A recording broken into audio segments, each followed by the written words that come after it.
That was too easy. Hey, this isn't water. This is gas. Zane, you cut out. You were speaking and we lost you. Okay, yes, sorry, I don't know what happened, but I apologize. So I was saying that I would love to read 2 verses from the Quran, and if you can please follow the logic of it. Okay. Okay, so it says that the Jews say Israel is Allah's son, and the Christians say the Messiah is the son of Allah. Mm-hmm. These are merely verbal assertions in imitation of the sayings of those unbelievers who preceded them. How do they turn away from the truth? They take their rabbis and their monks for their lords, apart from Allah, and also the Messiah, son of Mary, whereas they were commanded to worship none but the one true, but the one true God. There is no God but He.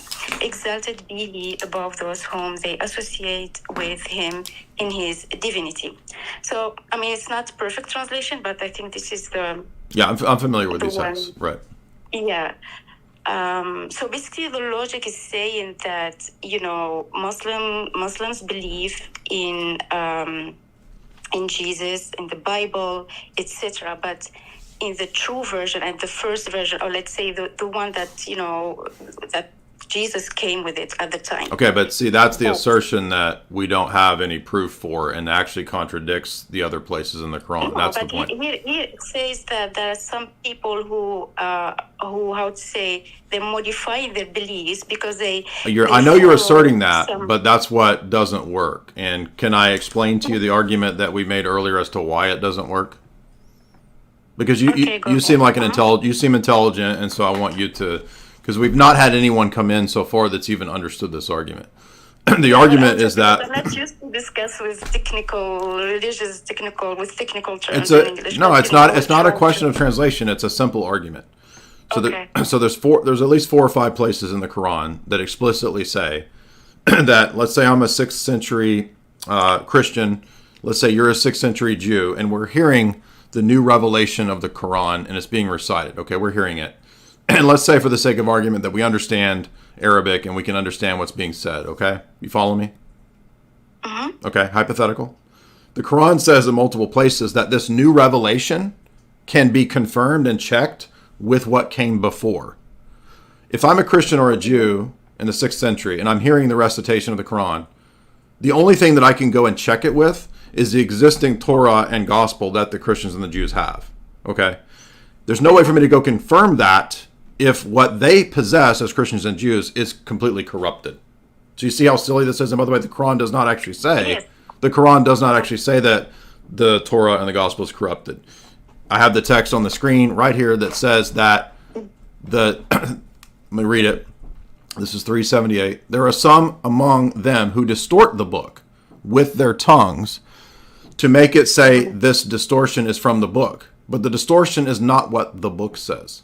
So this does not say that the Christian texts are corrupted or the Jewish texts are corrupted. It says that they twist the meaning of the text, you see.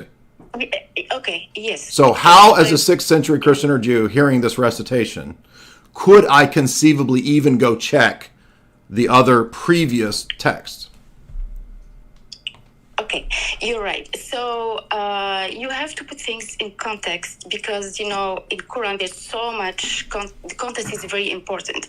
So when it says that you go ahead and you have to check what your ancestors saying, like Christians, Jewish, and the Bible, etc., probably it was talking to community at that time. Yeah, right. At the time where, the Islam passengers came and the message is coming, then people are fighting the ideas. So the argument was your ancestors, and go and check by yourself with the Bible and the Torah, etc.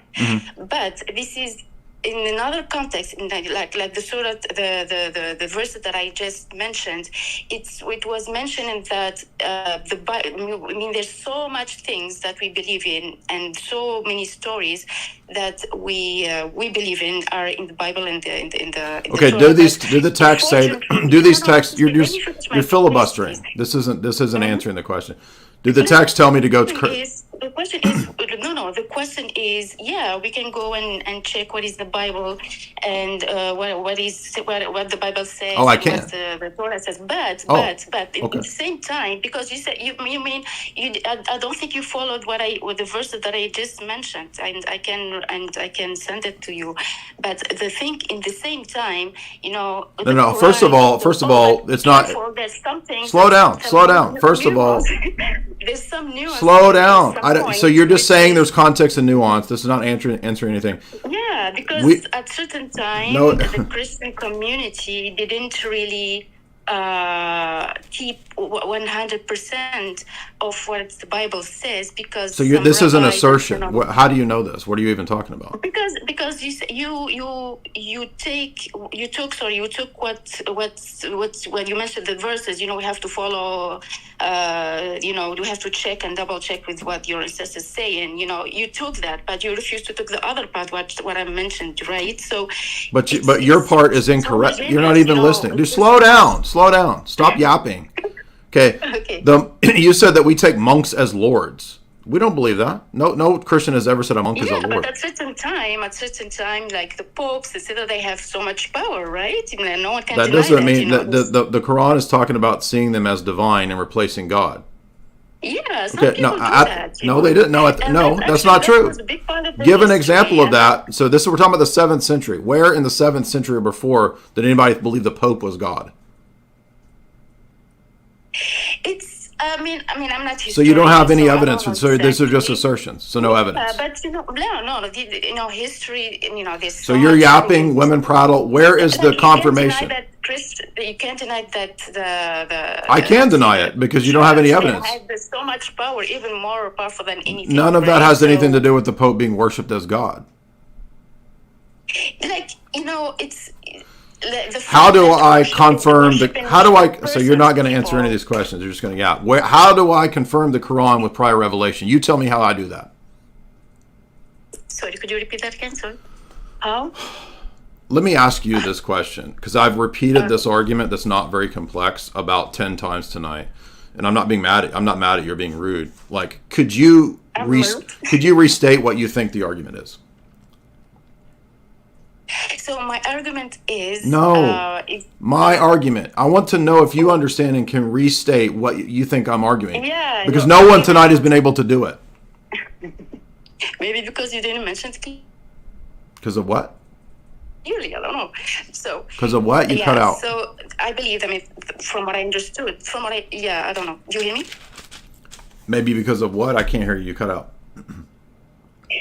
Yes, I'm saying that your argument was about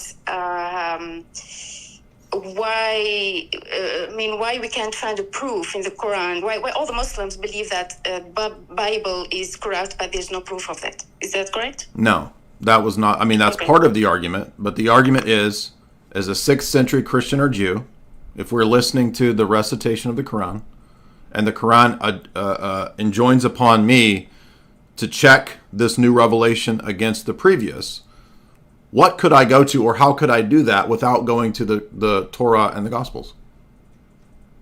And if you say it's corrupt, you're in a trap. That's not going to work.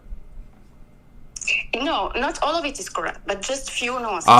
Here we go. So the only thing that you're going to accept is the things that the Quran teaches. So that's a circle. Do you see that? I don't. So what circle? Sorry, no. We accept the true version. No, you don't. Of Jesus. We said, okay. No, you don't, because the Quran does not say that there's a corrupted Torah and Injil.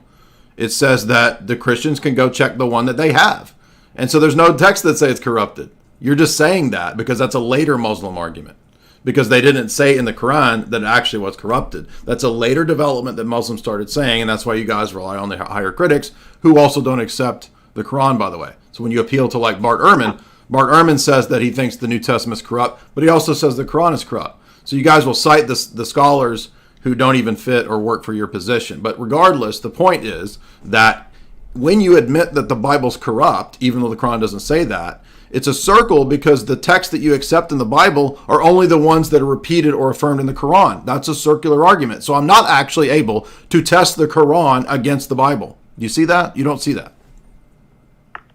Yeah, I somehow see it, but I think, unfortunately, I think you don't even you don't see my point too. So when I mean, I repeat. No. Again, But your so point was I accept the Bible when it agrees with the Quran, and that's a circular argument. No. That is what you Accept said. the Bible as a prince. No. That is what you As a said. prince, no. You said This is not what I we said. accept it No. insofar as it's not corrupt, and that's the true Bible, and that's the true Torah that is preserved in the Yeah, Quran. No, I said we accept the first version of the Bible. Okay, That was where what is I that? mean, right? Do you don't understand that We doesn't don't know. You're exist? the Christians, you must know what is it. We don't know. Oh, I- so we have it. So now you're admitting that we have it. I mean, I don't have that information. Okay, That's but what I mean. but that's why the example of a 6th century Christian or Jew is what is so powerful. Where does the 6th century Christian or Jew go to test this new revelation? To the Torah and the Gospel, right? So let me tell you this. Do you know why Muslims believe There we in go. previous? No. So no answer. No. So we've not had one person tonight that can even understand this argument. I know you don't believe It's a it. no question. It's not a yes or just straight. I mean, because I'm trying to explain to you my point too, right? So you can understand my point, right? But your point doesn't address this argument. It's a deflection. My point is saying that, people who say that, as a principle, the Bible is, there is so much things coming. There's So many none of this things. has any. Yeah. So this is a total deflection from the actual question. The only nuance is that there is. So you're repeating the Dyer script, and when the Dyer script fails, there's no. So we're not going to get anywhere. So I appreciate the attempt, but if no one's going to address the argument, then I don't understand.